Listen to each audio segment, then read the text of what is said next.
Slava Ukraini, and today I'm going to show you how to assemble the catch-all. Some of you asked me to show you the full instructions. It's pretty easy. You can find the stuff you need in your house, and also if you would like to buy something, it's pretty cheap, so everyone, anybody after this video can just go shopping and in about 10 to 15 minutes create yourself your own personalized catch-all system. Let's begin. In advance, I want to apologize for my poor editing skills. I'm not a YouTuber, I'm just sharing my idea, and I hope everything will be understandable for you and you will enjoy.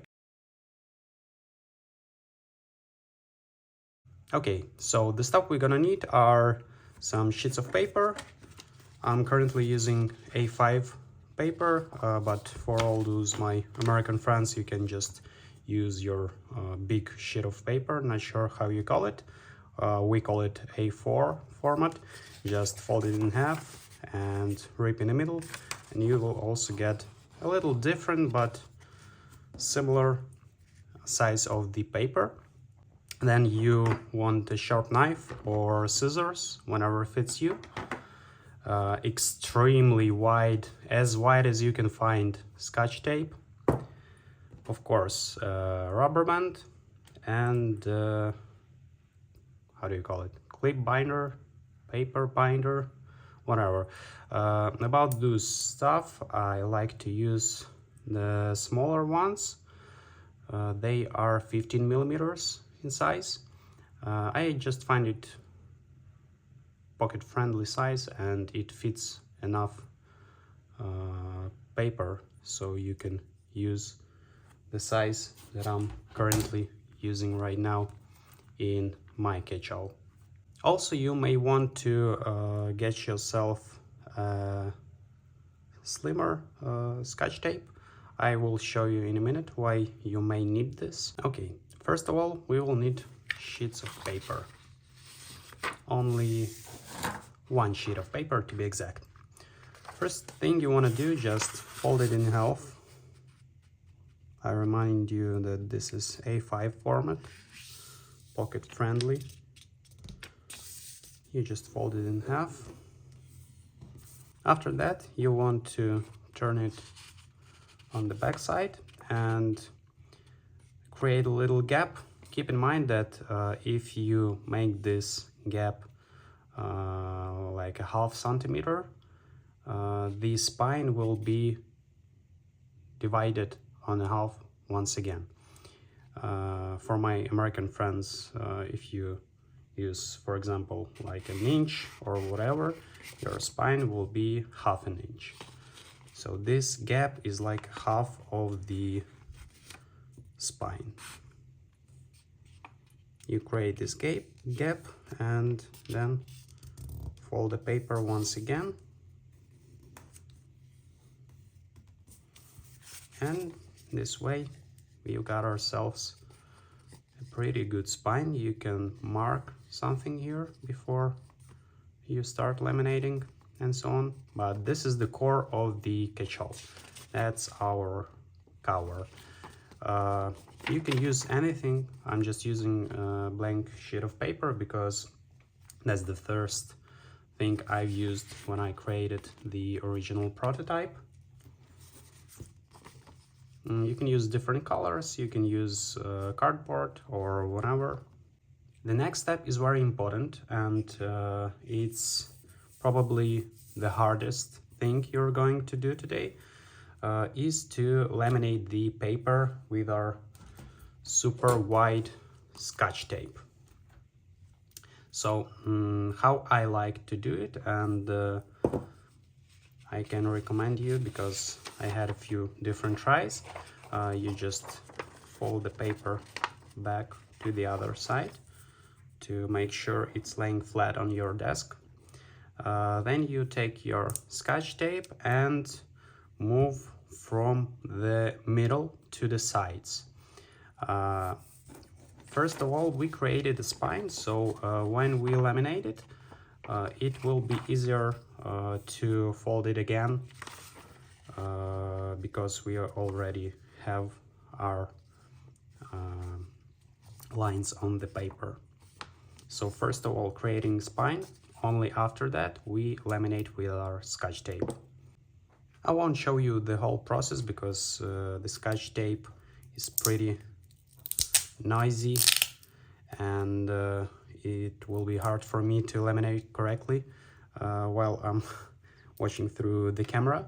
But the main thing is to start from the middle, and I will show you how I move forward to laminate the whole cover. So the funny thing about the white Scotch tape is it's magnetic and you can see how the paper sticks to it before you can do anything. So anyway, you have to keep in mind that this thing doesn't have to look pretty. It just have to be pocketable and practical for your needs. So just do this safely. Leave some Scotch tape on the side so you can cut it down afterwards. And the first thing I recommend to do is do not stretch like that the tape. Just leave it a little softer and it will grab completely to the spine of the paper. Whoop. And just like that. That's the first step of laminating. After that, I like to, sorry for the noise, to get the tape in here just to fix it in place. And you can use your fingers, you can use whatever you want to, just to, from one side, just to get the air bubbles from there to stick it right on the paper. After you make sure there is no air bubbles, you can just cut the Scotch tape just like this, for example, and it will be much easier for you to work from this part now on, because the paper won't move anywhere. And just like that, you keep moving. Also, do not be afraid to get over the previous tape. You can make it as comfortable as you'd like to, but just make sure you're not leaving a gap in here between the tapes, because the paper there will look dirty. After lamination, you won't be able to write on it.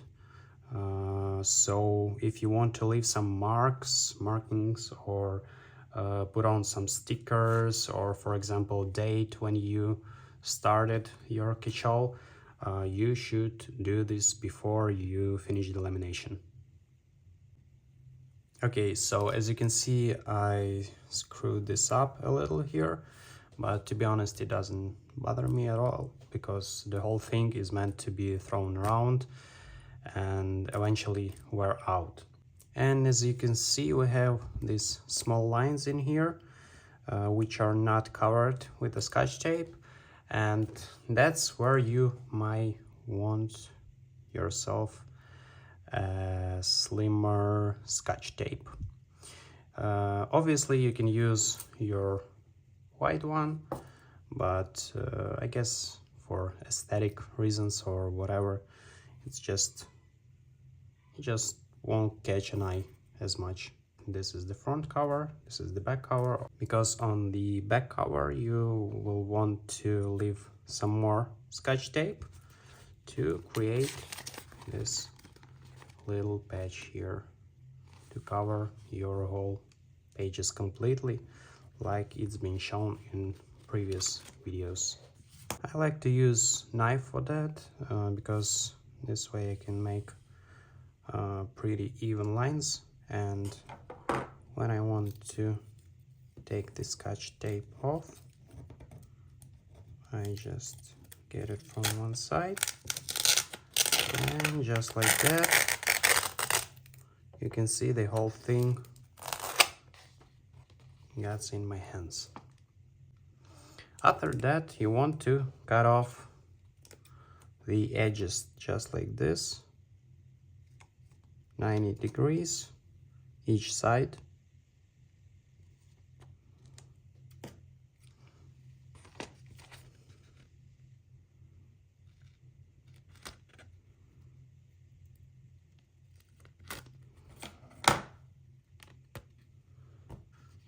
We are doing this just to be able to fold this Scotch tape and cover the edges of the catch-all, just like this. A little hard to do on camera, but hope you got the point. And the same thing from the other side. If you decided to cut the Scotch tape like I do with the knife, you better use special mat under the Scotch tape, or at least lay down some paper or something. But I have the table that doesn't scratch that easily, so I can just cut on it. So now the important part. When you discovered which part is the back cover, just fold like this and you can see the gap in here. The Scotch tape from here has to be folded like in half. I hope you will see this on the video. It's a little hard to do with the tripod on the table, but anyway, we just fold it like this, not the all the way, just to touch a paper. Nope. Not ideal, but this should work. And the front cover side you can just fold completely, and there you go, there's our cover. Just fold on the spine, and full cover, which should cover all the pages. That's the main thing about the catch-all. Let's move on. So now when we have a cover, it's almost done. It's like 90% of the work. We just got ourselves some A5 sheets, folded in half in one way. As you can see, the spines are here, and just simply put them under the cover. Then use your little binder clip or whatever it's called, and basically you have your basic catch-all notebook. But why do we have to stop here when we can use a great yellow rubber band? I just put it on like this because I found that it's easier, it's easy to replace, and it almost never slip off completely.